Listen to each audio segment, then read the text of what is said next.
Shalom Heroes. Aku percaya dimanapun teman-teman saat ini menyaksikan video ini, ada message yang Tuhan mau sampaikan buat teman-teman. Dan aku percaya setelah teman-teman menyaksikan sharing ini, teman-teman setelah menyaksikan video ini, hidup teman-teman akan diubahkan. Dan aku percaya berkat Tuhan mengalir atas teman-teman semua. Sebelum kita mulai, sama-sama kita berdoa. Tuhan, terima kasih atas berkat-Mu. Kami boleh ada sampai hari ini semua karena anugerah-Mu. Dan kami percaya Tuhan, kami mau terus mendengarkan apa yang menjadi kerinduan-Mu, apa yang menjadi isi hati-Mu. Karena kami tahu ketika kami bersama Engkau, hidup kami diberkati, hidup kami penuh dengan damai sejahtera. Terima kasih Tuhan, sebentar kami mau mulai sharing malam hari ini. Kami mau mendengarkan apa yang menjadi kerinduan-Mu. Dan kami percaya apa yang sudah kami dengarkan itu gak akan pernah kembali dengan sia-sia. Itu akan tertanam dan bertumbuh dalam hidup kami secara luar biasa. Dan melalui kami banyak jiwa dimenangkan.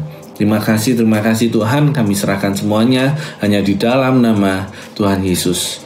Amin. Oke teman-teman, hari ini aku mau menyampaikan tentang salfok, yaitu salah fokus. Salah fokus membuat kita nggak dapat mencapai tujuan kita. Seringkali kita menganggap remeh salah fokus.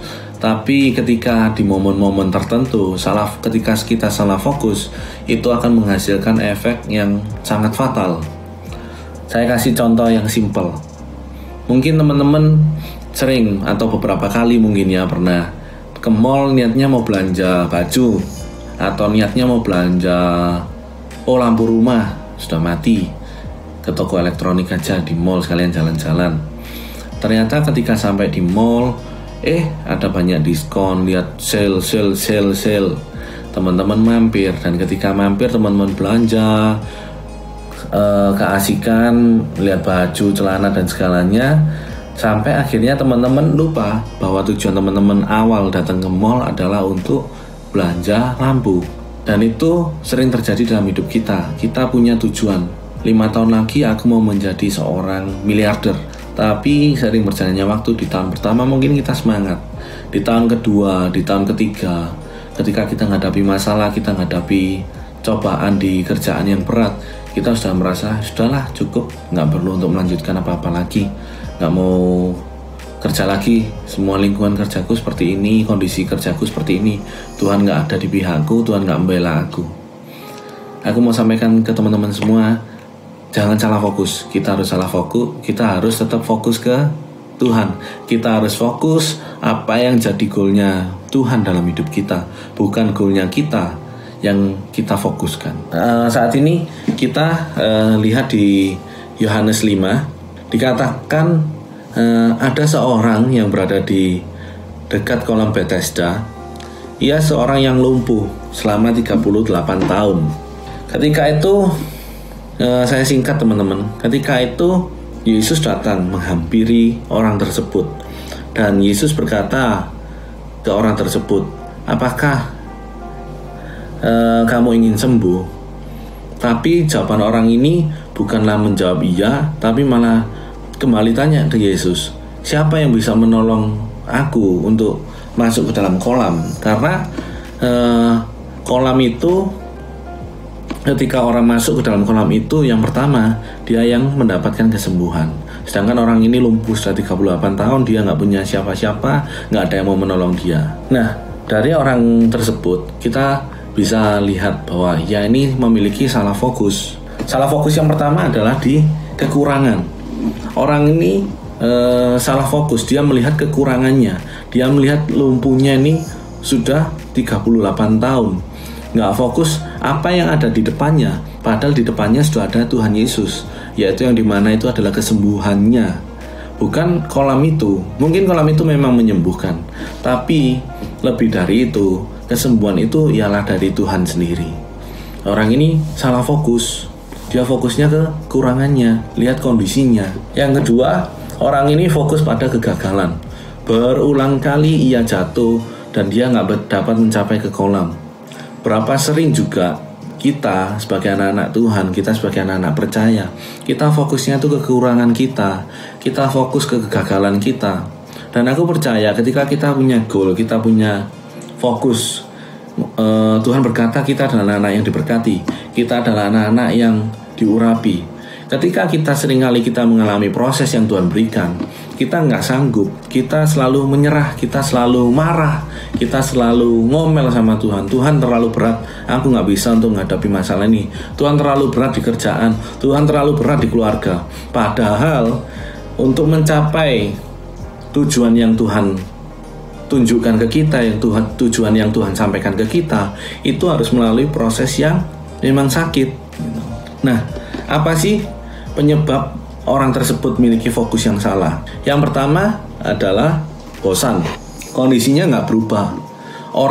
Orang tersebut sudah menunggu di dekat kolam selama 38 tahun.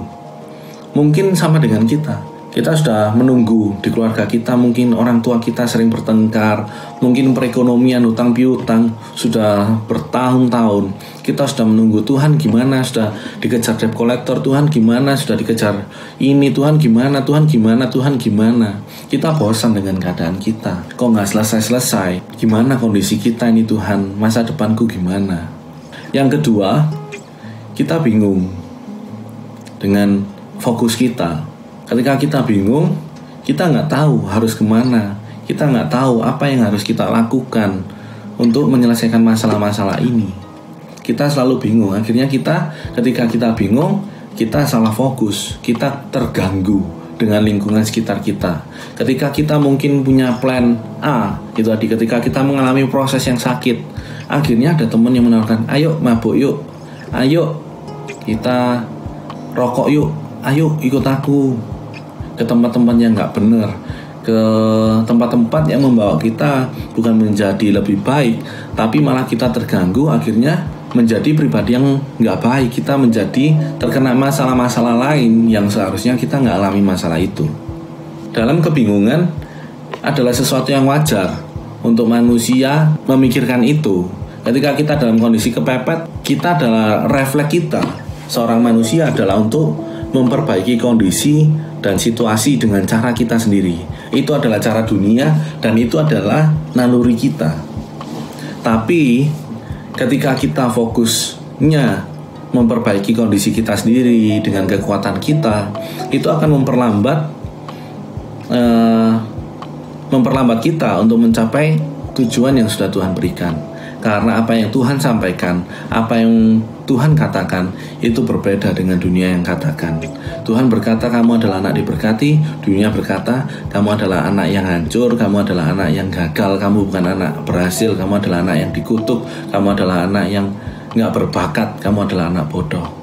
Orang itu tadi yang di kolam Bethesda itu mendapatkan anugerah dari Tuhan untuk bertemu langsung dengan Tuhan dan mendapatkan kesembuhan, dengan tujuan bahwa bukan kolam itu yang menyembuhkan orang itu, tapi ada cara lain untuk menyembuhkan dia, yaitu melalui Tuhan. Jika Tuhan dapat menyembuhkan orang sakit selama 38 tahun tanpa ia harus berusaha, tanpa orang itu harus berusaha, Tuhan juga yang akan memberikan keselamatan kekal terhadap kehidupan kita, terhadap semua hukum di dunia. Tetapi orang tersebut gak menyadarinya. Sama dengan kita, ketika kita gak fokus, kita fokusnya hanya ke berkatnya Tuhan, kita hanya fokus melihat mujizatnya Tuhan, kita gak lihat bahwa semua ini asalnya adalah dari Dia dan untuk kemuliaan Dia. Salah fokus membuat kita tidak menyadari gambaran besar akan setiap kejadian dalam hidup ini. Bagaimana cara kita untuk mengatasi salah fokus? Yang pertama adalah melakukan pengulangan dalam hal berdoa, baca firman. Kita harus melakukan ini berulang-ulang. Supaya apa? Karena dengan kita membangun hubungan dengan Dia, kita semakin peka dengan suara Tuhan, kita mengerti apa yang jadi kerinduan Tuhan melalui firman Tuhan. Dan aku percaya kita nggak akan sampai salah jalan. Maybe kita salah jalan, maybe kita salah ambil keputusan, tapi dengan kita berdoa, dengan kita mendengarkan firman, di situ Tuhan tetap memberikan damai sejahtera. Kita tetap bisa mengucap syukur, kita tetap bisa damai walaupun masalah sedang berlangsung, masalah kita belum selesai, kondisi nggak semakin membaik. Ketika kita berdoa dan kita membaca firman, itu memperbaiki hubungan kita secara vertikal.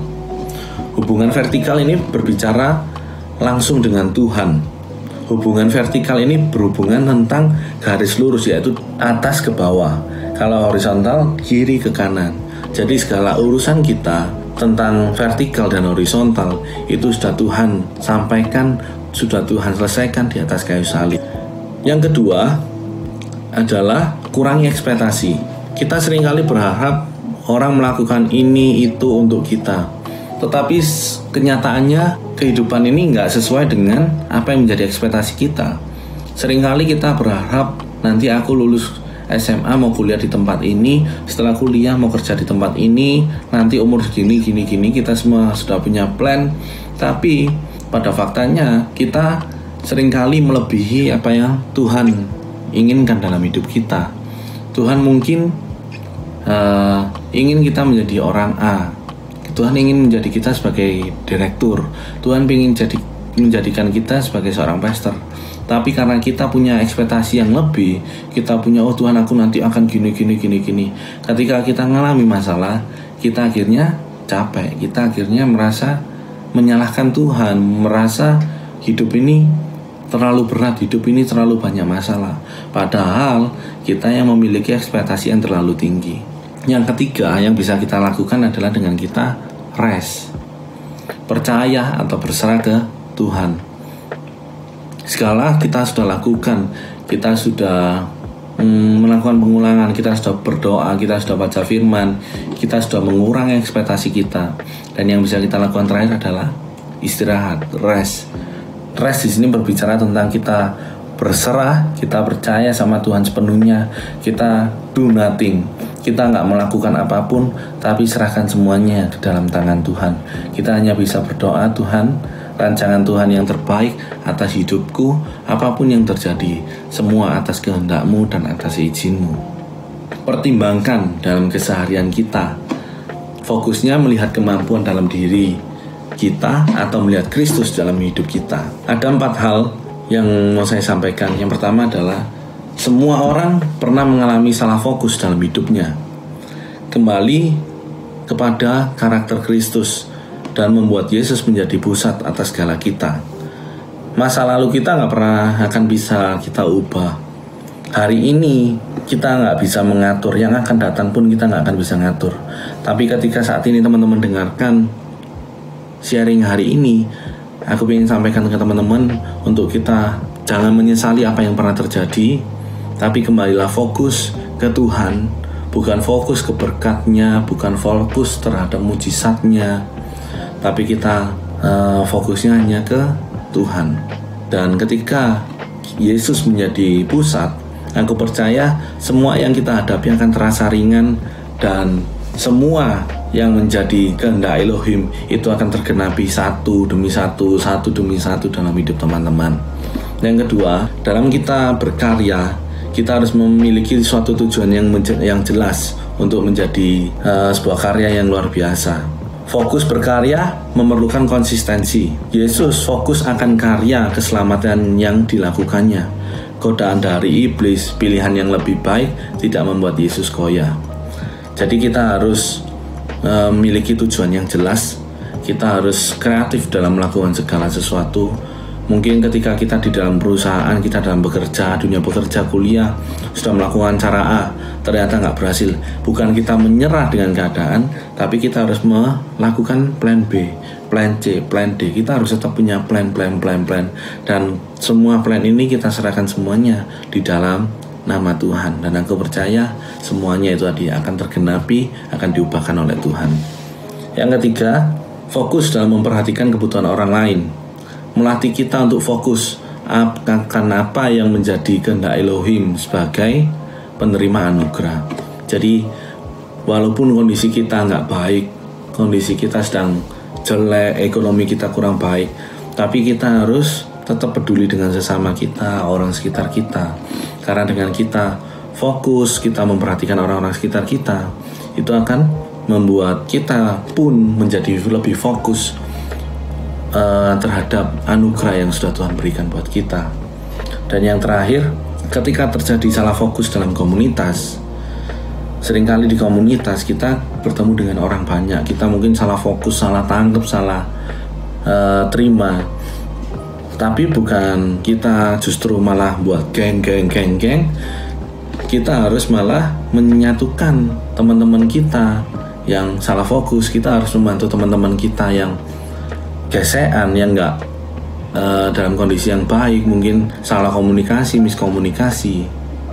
Jadi kita harus tetap fokus ke Tuhan di komunitas kita, supaya kita memiliki satu tujuan, satu visi, satu misi, yaitu heroes. Kita di heroes, kita mencetak sejarah, kita menjadi orang-orang yang diberkati dan menjadi berkat. Oke, itu dari aku. Sama-sama kita berdoa. Tuhan, terima kasih buat teman-teman semua yang sudah mendengarkan sharing hari ini. Aku percaya penyertaan-Mu, urapan-Mu ada atas setiap mereka. Mungkin mereka hari-hari ini mengalami salah fokus, tapi aku percaya saat ini mereka mau mengubah fokus mereka kembali ke fokus yang benar. Dan aku percaya ketika fokus mereka benar, hidup mereka akan diubahkan, hati mereka akan diubahkan, cara pandang mereka akan diubahkan. Tuhan, terima kasih buat kasih cinta-Mu. Kami mau tetap semangat jalani segala yang ada di hidup ini.